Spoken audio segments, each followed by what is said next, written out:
새를 보러 와요 새보라 같이 새를 봐요 새보라 함께 새를 봐요 새보라 새보라.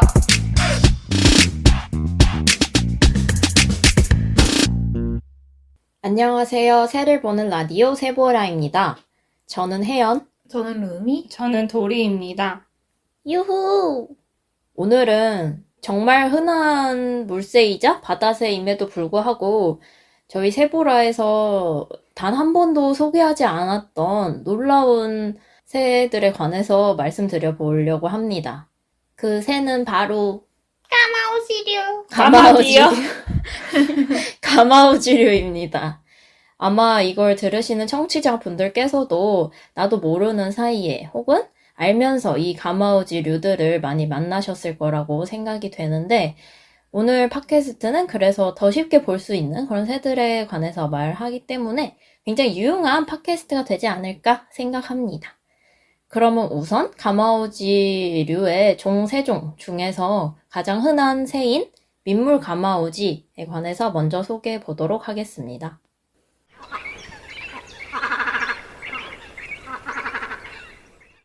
민물 가마우지는 제법 큰 물새입니다.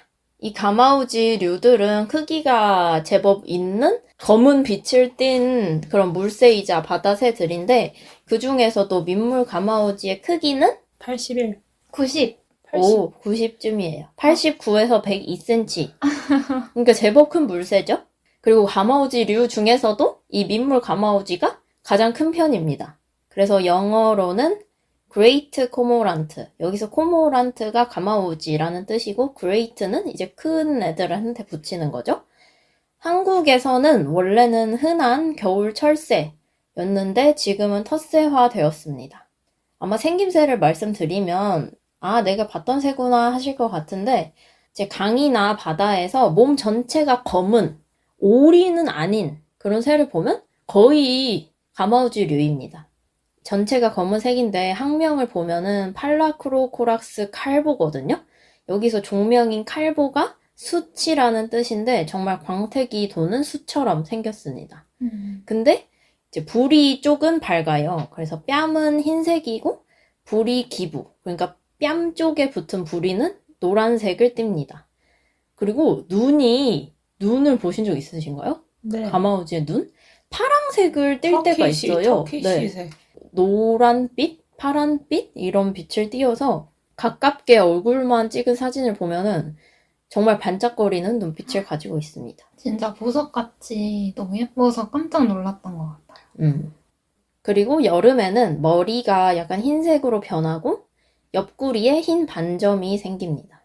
저는 주로 한강 같은 하천가에서 봤는데 이 날아가는 모습을 보면은 오리가 날아가는 모습을 생각하면은 목이 이렇게 나와 있고 날개 뒤로는 짧은 꽁지밖에 없잖아요. 근데 민물 가마우지는 뒤에 꼬리가 더 길어요. 그래서 날개가 오리보다 위쪽에 달려있는 느낌입니다. 그래서 몸 중앙에 약간 날개가 있다 이런 느낌? 그래서 오리와 구분됩니다. 크기도 더 크고 뭔가 얄쌍한 느낌? 부리도 얇고 뾰족한 그런 느낌이 들죠. 민물 가마우지 주로 어디서 보셨나요? 한강. 강에서 많이 봤던 것 같습니다. 민물. 그래서 이름은 민물 가마우지지만 민물인 강뿐만 아니라 해안가에도 서식합니다. 정말 어이없죠?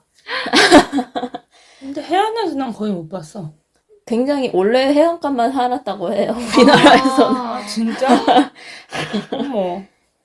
그랬는데 어떻게 민물 가마우지라는. 그러니까. 근데 저는 처음에 몰랐을 때는 해안가에서 보면 무조건 가마우지인 줄 알았어요. 그래서 강에서 보는 건 무조건 민물 가마우지인 줄 알았어요. 근데 그런 게 아니고 그냥 또 어디에서나 동정을 해야 되는 상황이 온 거죠. 이 민물 가마우지가 개체수가 전 세계적으로 굉장히 많습니다. 그리고 우리나라에서 원래 겨울에만 오던 새였는데 이제 여름에 또 번식을 하는 텃새가 됐다는 것은 굉장히 많은 변화를 초래하게 되는데 외가리도 원래 철새였는데 텃새가 됐잖아요. 그러면서 생기는 가장 큰 피해는 승지? 먹이 물고기를 양식장에 있는 물고기 너무 잡기 쉬우니까 아, 잘 먹어요. 물고기가 고여 있는데 그치, 요새 너무 그거 편하다. 뷔페야. 보물단지야. 너무 편안하죠? 너무 크고 그리고 물 다른데 애들이 진실하잖아. 그렇죠. 그리고 또 민물 가마오지의 큰 특징은 이제 물가에 있는 나무에서 물이 지어서 있기 때문에 그 나무 위에 새똥이 이렇게 쌓이면서 나무가 백화됩니다. 그러니까 잎이 떨어지면서 이제 새똥에 둘러싸여서 약간 광합성을 못하게 되는 크리스마스 트리. 네, 하얘져요. 나무 전체가. 막 그 여의도 지나갈 밤섬. 때, 네, 밤섬에, 흰 나무들이 맞아. 있네? 그러면 흰 나무를 보면은 거기에 검은색 점들이 찍혀 있어요. 그러면 그게 민물 가마오지고, 그 흰 나무가 민물 가마오지 새땅으로 만들어진? 근데 다른 새들도 나무에 똥을 싸요? 근데 물이 지어서 싸는 게 지금 특징인 것 같아요. 나무에 앉아있다 싼다고? 어디서든 싸지. 네. 날다가도 싸고? 날다가도 싸고 물에서도 싸고 나무에서도 싸고 그런 건데 민물 가마오지는 크기도 크고 무리를 지었기 때문에 똥도 약간 많이 싸나? 백로도 생각해보면 번식지에서 그 새똥 싸는 게 약간 문제가 되잖아요. 냄새나 그런 것이.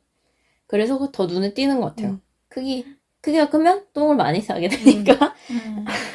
이런 것 때문에 유해조수로 지정이 됐습니다. 언제 지정됐게요? 작년? 최근일 것 같아요. 올해 지정됐습니다. 2024년에 지정이 진짜? 됐고 음, 이런 나무의 백화와 양식장에서의 피해 때문에 아. 유해조수로 지정이 됐습니다. 근데 많이들 착각하시는 게 유해조수와 생태계 교란종은 달라요. 유해조수는 인간에게 유해를 끼치는 동물이나 뭐 그런 걸 뜻하는 거고 생태 교란종은 생태계에 교란을 시키는 종이라는 겁니다. 근데 생태계 전체를 봤을 때 이 나무의 백화라는 것은 사실 물가라는 제한적인 집단 번식지의 면적에서 일어나는 거고 전체 생태계를 봤을 때 그다지 큰 교란 요소는 아닙니다. 그다지 큰 피해는 없습니다. 그러니까 백로가 거기에 뭐 번식을 하면은 거기에 근처에 사는 사람들 어렵겠지만 전체 생태계에서는 자연스러운 일인 거죠. 근데 이게 인간이 소유한 나무다 보니까 마음이 아파지는 거겠죠? 그리고 배설물 냄새가 별로고 또 양식장에 있는 물고기를 먹어버리고 그러다가 그물을 찢고 막 이렇게 하니까 인간 입장에서 피해라서 유해조수로 지정이 된 거죠. 이제 생태계를까지 교란을 하는 종이다라는 이미지가 약간 더 씌워지는 것 같아요. 유해조수라고 지정이 된 순간. 그런 건 아니다. 그래서 현재는 총기 사냥이 허용된 지역도 있습니다. 뭐, 우리나라에서. 근데 사실 이 민물 가마우지가 전 세계적으로 흔한 종이라고 말씀을 드렸잖아요. 그래서 영국, 프랑스, 노르웨이, 덴마크, 일본과 캐나다의 일부 주 등에서 이미 포획이 허가된 바 있습니다. 그리고 독일, 체코는 재정 보상 계획을 수립을 해서 피해에 대해서 보상을 해주고 있고 또 유럽에서는 민물 가마우지에 의한 피해를 줄이기 위해서 그물이나 소음기를 설치하는 방안을 제안을 했습니다. 그래서 제 생각에는 냅다 잡는 것보다는 소음기가 괜찮은 것 같아요. 서로에게 소음기 누구 민물 가마우지한테? 네, 민물 가마우지가 못 오게 양식장에 소음기를 설치한다는 건 거죠. 근데 저는 이 포획을 한다는 거는 총기로 쏴서 죽인다는 거거든요. 근데 인간에게 피해를 준다는 이유로 아예 포획을 해서 개체수를 감소하게 만들면 그게 생태계의 이제 교란이라고 생각이 되거든요. 저는 인간이 또 생태계의 유명한 유해조수로서 또 교란 요인으로 지금 작용하게 된 그러니까 악순환이야. 그 소리도 그렇고 총기는 그게 뭐 민물 가마우지가 지금 먹고 있는 물고기들도 있고 민물 가마우지에게 영향받는 수많은 생물적, 비생물적 요인이 있는데 총기로 그거를 다스려 버린다는 것은 나머지 요인들에게 어떤 영향을 줄지를 모르는데 냅다 잡아도 괜찮을까라는 생각이 들긴 했습니다. 민물 가마우지가 모든 어류를 다 먹는 게 아니라서 가마우지의 개체수 증가와 어류 개체군과의 상관관계는 없다는 연구 결과가 있었습니다. 이 말인 즉슨 가마우지 수가 엄청 늘어도 모든 어류 개체군이 감소한다 이런 건 아니라는 거죠. 한마디로 민물 가마우지가 어류 생태계에 그렇게 큰 영향은 아니다. 먹는 물고기한테는 영향을 주지만 특정 개체군만 제한적인 영향을 받는다고 합니다. 또 우리나라에서 민물 가마우지가 큰잎베스 같은 외래종을 많이 먹는 걸로 유명해요. 완전 좋은 일이죠. 그리고 민물 가마우지가 플랑크톤 섭식 어류를 먹음으로써 하천 내에서 부영양화를 감소시키는 긍정적인 영향이 있습니다. 부영양화가 뭐냐면 물에 영양분이 너무 많아져서 거기에 이제 조류가 끼는 거예요. 녹조류. 녹조 현상이 이제 부영양화의 사이드 이펙트 같은 건데, 그래서 이런 민물 가마우지를 또 무턱대고 많이 잡으면 사실 생태계에 영향이 클 것으로 예상이 되는데, 그럼 잡아 진짜로? 네, 진짜 잡아요. 정부에서? 정부에서까지 잡는 거지. 그냥 그 민간인이 지역에서 잡아? 잡는. 민간인이 잡는 걸 허락한다. 이렇게 하는 건 거죠. 정부에서 잡는 게 아니라. 참나. 그래서 그거를 쏴서 물에 떨어뜨려서 총이 어디서 나? 수렵하는 사람들이 있는 거. 총기 허가 받은 사람, 민간인들이 있잖아요. 그런 사냥꾼들이 민물 가마우지도 잡을 수 있다. 이렇게 된 거죠. 그런 상황입니다. 그래서 어떻게 될지 앞으로 좀 주의 깊게 지켜봐야 할 것 같습니다. 제가 준비한 민물 가마우지는 여기까지입니다.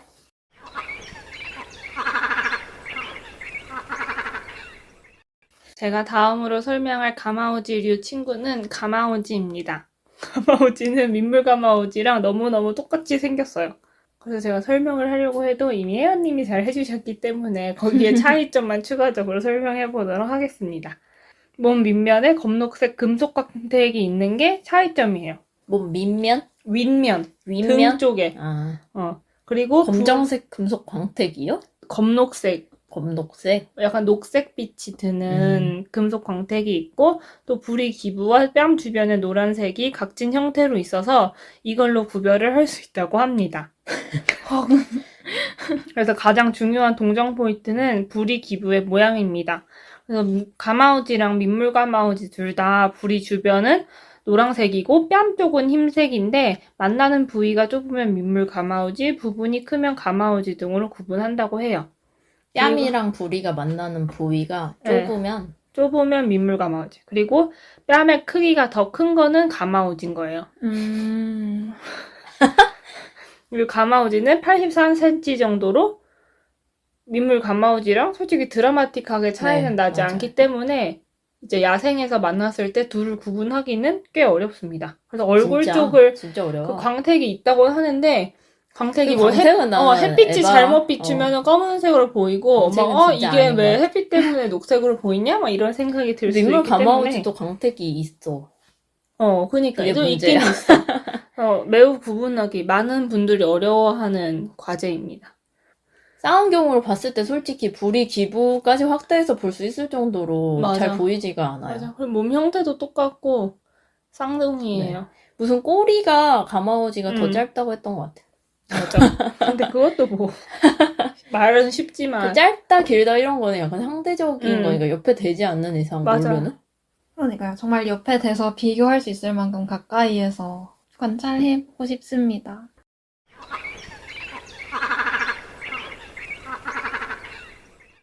가마우지는 1년 내내 한국에 사는 흔한 텃새입니다. 전 세계에서 사는 범위가 극동아시아의 해안가가 끝이에요. 진짜? 네. 되게 좁다. 이 예종이 좁아요. 예종. 예종. 한예종. 그래서 중국, 일본, 한국에서 사는 뭐, 새예요. 진짜 좋네요. 훌륭했네. 그리고 저도 가마우지 이미지는 엄청 사는 범위가 큰데, 물론 사는 범위가 다른 가마우지가 큰 거죠. 이 가마우지 말고. 그리고 가마우지는 섬 같은 곳에서 집단 번식을 합니다. 그래서 번식기에는 수컷이 집재료를 모으고 암컷이 집을 지어요. 특히 가마우지 분단됐네. 가마우지 같은 경우는 해안에서 살기 때문에 마른 풀이나 해초를 주 재료로 사용한다고 합니다. 해안인데 왜 말랐어요, 풀이? 모르겠어요. 네, 물고기 같은 걸 애기한테 가져다 주는데 애기. 애기가 입속에 머리를 깊이 박고 꺼내 먹는다고 입속? 합니다. 아, 어미, 어미의 부모의 입속에. 입속에 머리를 네. 박아? 그리고 최근에는 제주도 성산일출봉 절벽지대에서 150쌍이 번식을 했대요. 그래서 이렇게 많은 수의 가마오지 번식지가 발견된 건 1990년 서해안 무인도에서 300쌍 정도 번식하는 것을 확인한 이후로 300쌍이네. 처음이라고 합니다. 서해안 무인도에는 참 많은 것들이 살고 있는 것 그쪽이던데 같아요. 비무장지대의 섬. 아, 가마오지 이름 뜻이 뭔지 궁금해서 찾아봤는데 오. 가마는 검다 까마타라는 뜻이고 우지는 오리의 옛날 올희라는 말에서 오디, 오지, 우지로 변했다고 진짜? 합니다. 아. 올희에서 우지가 되는 올희. 거예요? 그래서 우지. 검은 오리라는 뜻이라고 합니다. 진짜? 그리고 가마오지는 동의보감에도 등장하는 새예요. 어. 가마오지의 특성이 냉하고 유독함으로 뜨거운 물이나 불에 댄 데에 약으로 쓴다고 써 있었습니다. 유독? 유독? 유독하니까 독이 약으로 쓴다는 있다는 거야? 뭐. 독이 결국 약이니까. 그리고 냉. 또 돌 위에 싼똥이 자색의 꽃처럼 되어 있는데 진짜? 궁금하다. 이것을 긁어 모아 기름에 섞어서 바른다고 했습니다. 그럼 뭐 유독하게 쓰이는 거야? 그리고 또 어린이가 젖먹이의 조절을 잘못돼 체하는 병인 감질이 이제 걸리면은 감질이 뭐예요? 젖먹이의 조절을 잘못해 체하는 병. 현대어가 없어요? 감질. 그걸 없나 분말로 갈아서 멧돼지 간을 구워 찍어 먹으면 야, 특효가 너무 있다고 그 써 있었습니다. 재료가 지금 장난해? 근데 옛날에 좀 신비해요. 흔했나 봐. 멧돼지 잡는 게 어려운데. 그러니까요. 어쨌든 간은 뭐 이게 하는 할 수 동네 사람들이 간 한 모여서 개인데 멧돼지에. 그러니까요. 아이 하나를. 그 아이 중요한데. 그리고 아이가 지금 간을 찍어 먹어? 간 이상해. 그리고 이 가마우지의 배설물도 워낙 유명해요. 그래서 이 가마우지 말고 다른 종의 가마우지 배설물인데 외국에서는 구아노라고 불러요. 이 가마우지의 배설물을. 근데 이게 천연 비료로 사용된다고 합니다. 그래서 남미 같은 데서는 가마우지 배설물을 사용한 천연 비료 브랜드도 있어요. 새들이 싼 배설물을 사용해 만들어 비용이 저렴하고 질소와 인이 많은 성분의 좋은 비료이기 때문에 매우 선호된다고 합니다. 그래서 페루, 캘리포니아, 아프리카 연안 등에서 많이 채취되고 가마우지를 포함해 펠리컨, 가넷 등의 배설물도 포함이 되는데요. 물세네요. 네, 근데 제가 구아노를 이제 채취하는 절차가 궁금해서 찾아봤어요.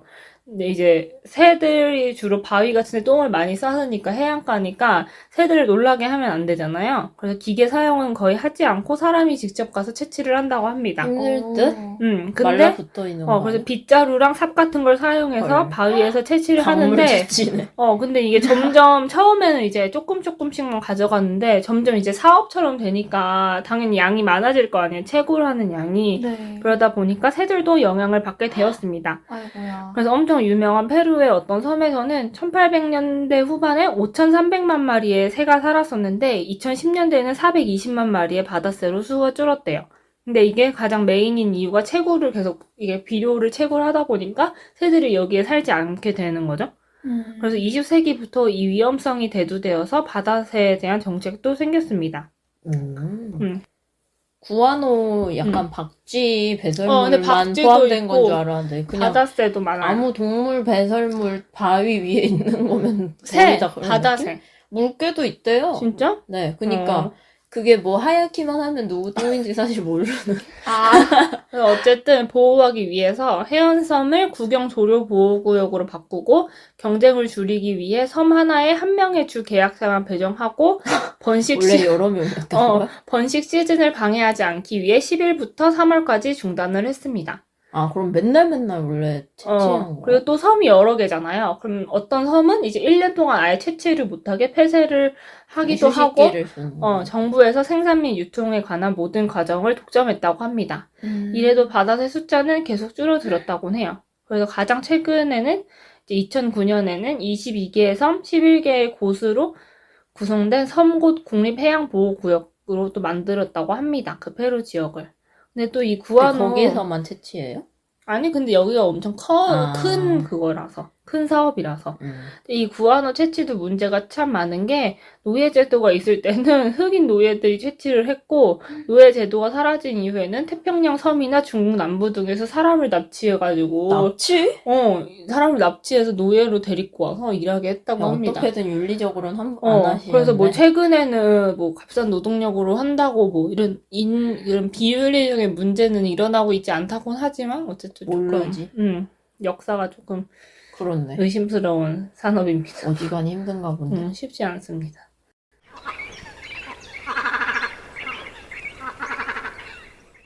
그리고 또 마지막으로 소개하고 싶은 거는 가마우지 낚시인데요. 이제 일본에서 하는 가마우지 낚시 영상을 본 청취자분들이 꽤 있으실 것 같아요. 왜요? 저도 옛날에 세계 텐막 이야기나 그 걸어서 세계 속으로 같은 아, 프로그램에서 봤던 것 같거든요. 진짜?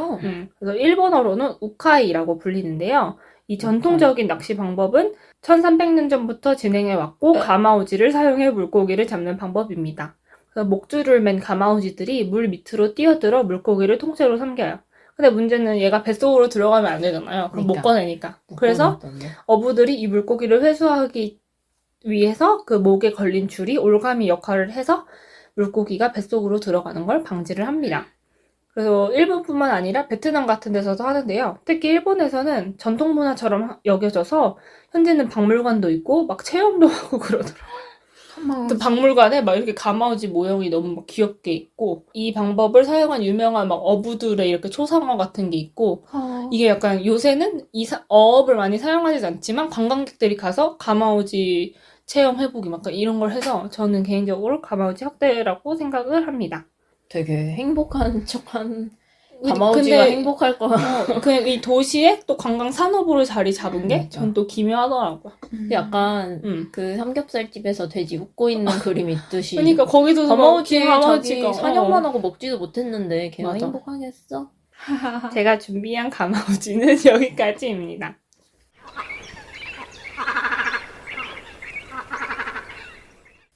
네, 마지막으로 제가 소개해드릴 가마우지는 우리나라에 도래하는 가마우지류 중 가장 작은 크기를 가지고 있는 새가마우지입니다.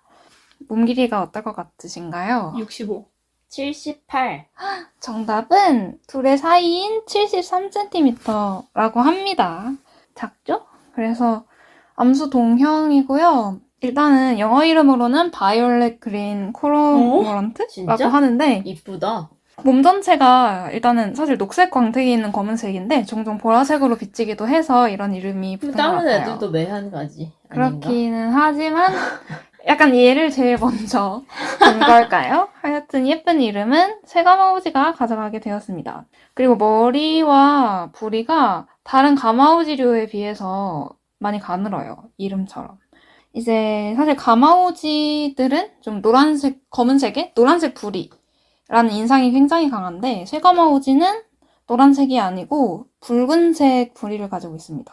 사실 구체적으로 말씀을 드리자면 부리가 붉은 것은 아니고 눈과 볼 부분이 부리와 연결되는 부분이 붉은색인데 여름에는 그 부분이 넓게 보여지지만 이제 겨울깃이 되면은 그런 붉은 부분이 거의 없어져서 얼굴도 거의 검은색처럼 보인다고 해요.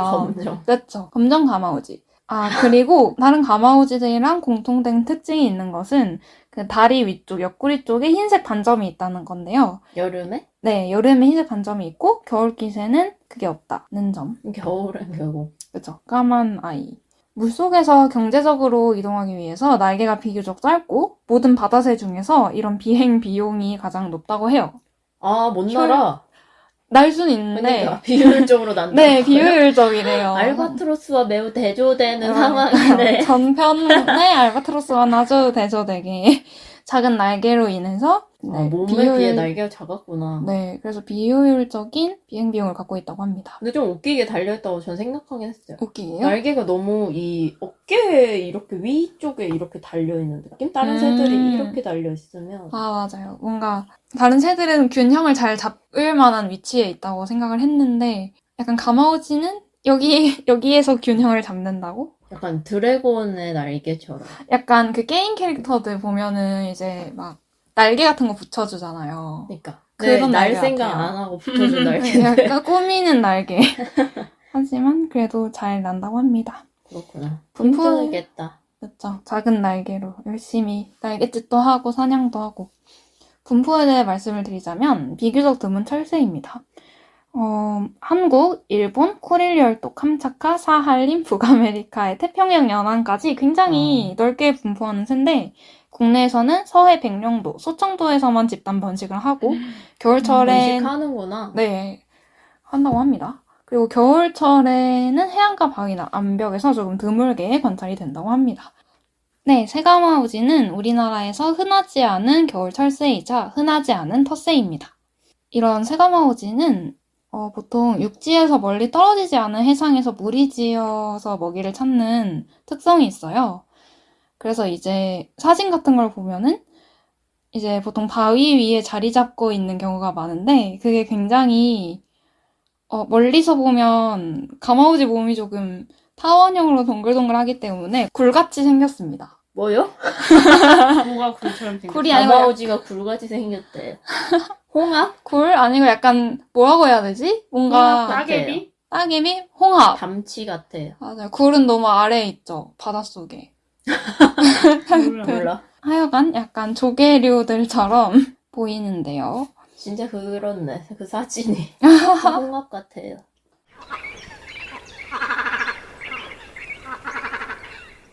먼저 가마우지의 섭식 방식에 대해서 말씀을 드려야 다른 설명이 될 것 같아요. 그래서 일단 가마우지류는 일반적으로 헤엄쳐서 먹이를 찾은 다음에 물속으로 뛰어들어서 날개로 조종하면서 이제 먹이를 쫓는데 이때 최대 43m까지 잠수할 수 있다고 합니다. 정말 잠수의 달인이죠. 근데 아마 이제 가마우지를 관찰하신 분들은 바위 위에서 가마우지가 날개를 펴고 있는 모습을 많이 보실 수 있으실 거예요. 뭔가 이게 가마우지라는 건 모르지만 저 엄청 커다랗고 까만 새가 자기의 날개를 엄청 자랑하고 있다. 이런 모습이 많이 보이실 텐데 그것은 이 가마우지가 날개를 말리고 있기 때문입니다. 근데 의아하실 수가 있어요. 어떻게 얘는 잠수를 하는데 털이 다 졌지? 근데 사실 이제 가마우지는 방수가 되지 않는 깃털을 갖고 있어요. 가마우지는 물질을 하는 새이기 때문에 잠수를 잘 하려면은 기름은 물에 떠버리니까 기름이 없어야지 더 깊게 가라앉을 수 있는. 네, 맞아요. 그걸 위해 기름을 포기함. 맞아요. 방수를 포기. 맞아요. 방수를 포기한 새예요. 깃이 물에 젖으면 깃 속에 갇혀있던 공기가 빠져나가서 부력이 떨어지면서 물질하는 게 수월해진다고 해요. 그런데 이제 물에 젖으니까 체온을 유지하기도 어렵고 몸도 무거워져서 조금 불리한 측면도 있는데 그래서 가마우지들은 먹이를 잡으면 이제 빛이 좋은 바위나 나뭇가지에 앉아서 날개를 펴고 깃을 말리는 모습을 많이 보일 수가 있어요. 이게 약간 큰 특징인 것 같아요. 왜냐면 오리는 날개를 안 말려? 말리잖아요. 근데 그렇죠. 어떤 까만 오리 같은 게 날개를 펼치고 있다? 그러면 무조건 이 가마우지류입니다. 맞습니다. 그리고 가마우지들은 보통 바닷가에서 낚시를 많이 한다고 해요. 바위 사이나 다시마 더미 근처를 선호한다고 하고 주로 약간 다시마처럼 생겼다. 가마우지 자체가요. 녹색빛 광택이. 맞죠. 작고 바닥에 사는 때를 지어 살지 않는 물고기도 먹고 작은 갑각류, 새우, 어린 태평양 청어 또 먹는다고 합니다. 어린 태평양 청어. 너무 구체적이죠? 태평양 청어라는 종이 있는 거예요? 애기 태평양 청어, 퍼시픽 그러니까 청어. 태평양에 사는 청어인지 태평양 청어 이게 한 종이죠. 태평양 청어 아니었어? 태평양에 사는 청어일 것 같아요. 진짜 갈렸어요. 태평양 네. 청어일 것 같아요. 오케이.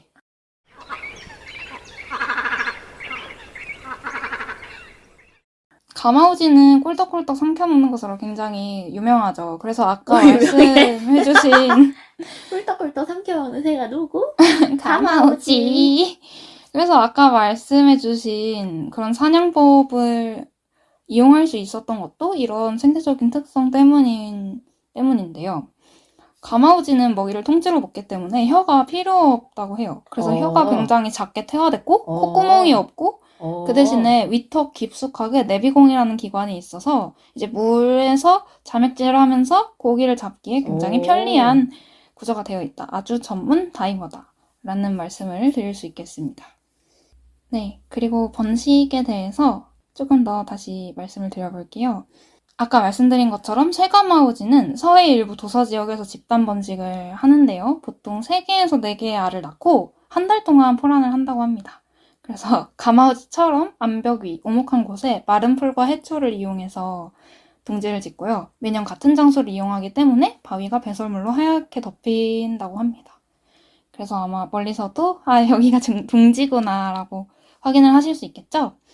근데 이제 쇠가마우지는 다른 가마우지에 비해 큰 군집을 형성하진 않는데 아하. 근데 또 특이한 것은 함께 둥지를 틀기도 한다고 해요. 그래서 이제 2개, 3개의 둥지를 번갈아 가면서 좀 도와주고 포마시형이다? 네, 포마시 둥지 짓기 새입니다.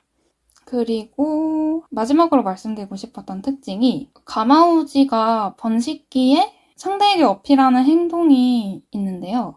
약간 하품하는 것처럼 목을 굽히고 껑충껑충 뛰고 바닥에서 하는 거예요?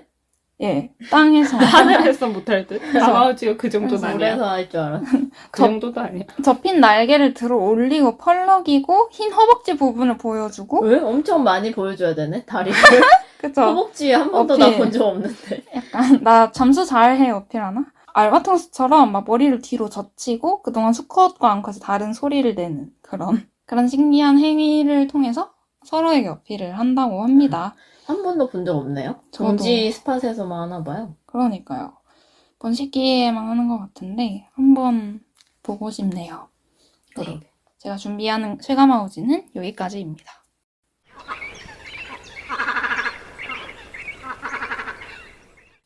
하나 말씀드리고 싶은 게 있는데, 그러니까 오리와 또 다른 큰 특징이, 오리는 물에 떠 있을 때 그 배가 물에 붙어 있는 게 보이잖아요. 아, 맞아요. 그러니까 몸통이 보이는데, 가마우지는 물에 레스오 같아.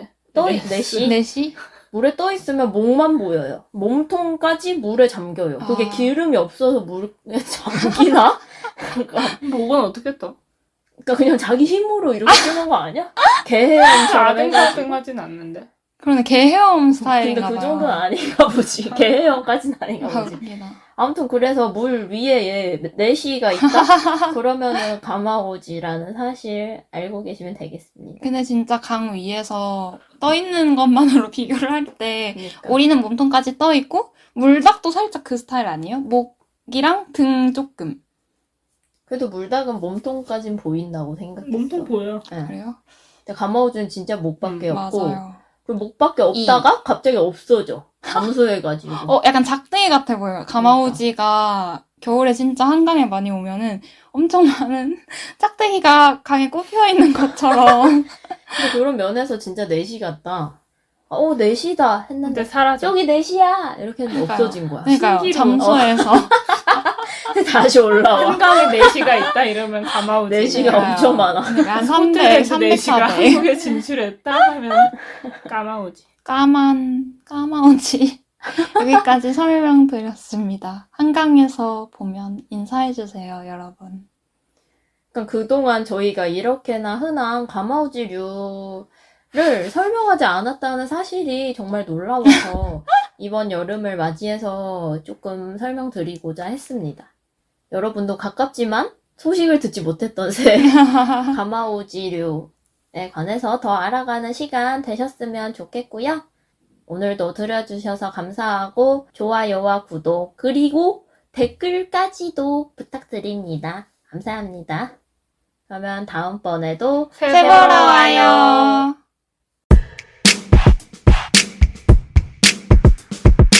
새를 보러 와요 새보라 같이 새를 봐요 새보라 우리 함께 새를 봐요 새보라 새보라